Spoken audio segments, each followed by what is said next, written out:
Michelangelo's famous Pieta statue of Madonna holding the lifeless body of Jesus is on display in St. Peter's Basilica.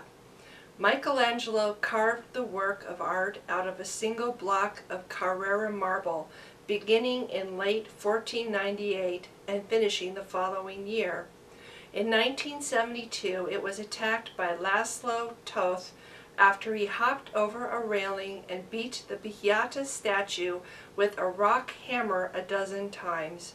The most obvious injury was that the nose of Madonna was broken off. Other damage included hammer marks on the back of the head and other places. The attack left about 100 fragments, which had been chipped off by the deranged Toth. Stunned onlookers at the time picked up many of these pieces as souvenirs. Some of them were returned, but many of them were never recovered, including the Madonna's nose. It had to be reconstructed from a chunk cut out of her back. It took 5 months just to identify all the shattered pieces. Special invisible glue and marble powder were then used to piece together the fragments during the arduous repair.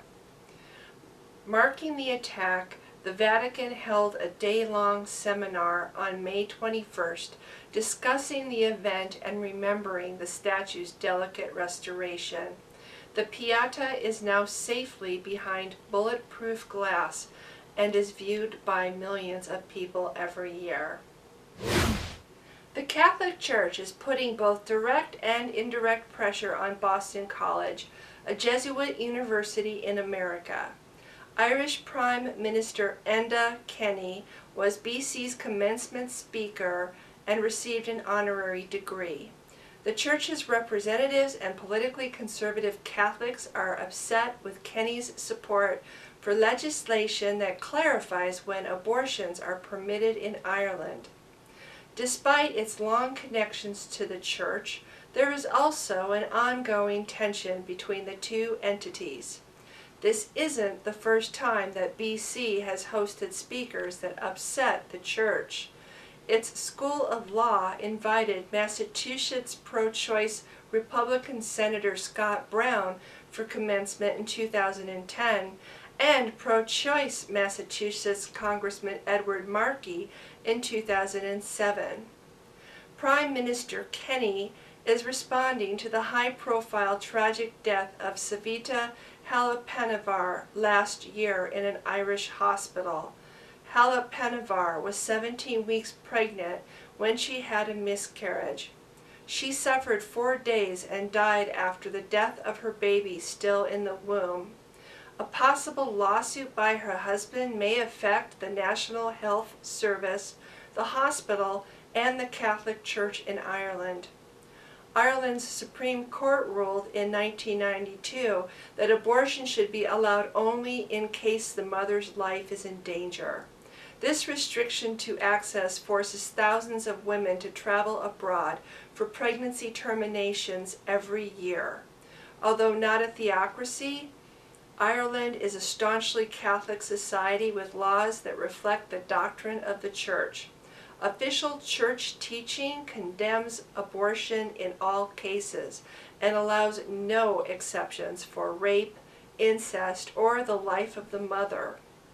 On the BC campus, the attitudes are more American and secular, causing tension between the U.S. constitutionally protected rights of women to abortion services and the Church.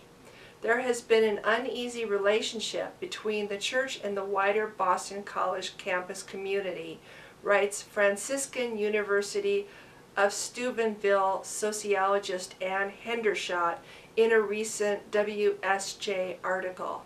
The Catholic Church is still hurting from lawsuits resulting from their pederast priest cover-ups in both Ireland and America. When the pederast priest cover-up scandal broke out in the Boston Diocese, BC reached out to the local Catholic community for help. The recent history of Catholic Church includes exerting pressure on pro-choice U.S. politicians. Archbishop Sean O'Malley, made the following statement on July 29, 2003, from his Archdiocese Public Release Office. A Catholic politician who holds a public pro-choice position should not be receiving communion. However, he added, the Church presumes that each person is receiving in good faith. It is not our policy to deny communion. It is up to the individual. Therefore, on July 30, 2003, Archbishop O'Malley, at his Mass of Installation as Archbishop of Boston, permitted pro-abortion Massachusetts Senators John Kerry and Ted Kennedy to receive Holy Communion sacrilegiously. As recently as 2009, Catholic Bishop Thomas Tobin acknowledged asking U.S. Representative Patrick Kennedy not to receive Holy Communion because of the Democratic lawmakers' support for abortion rights.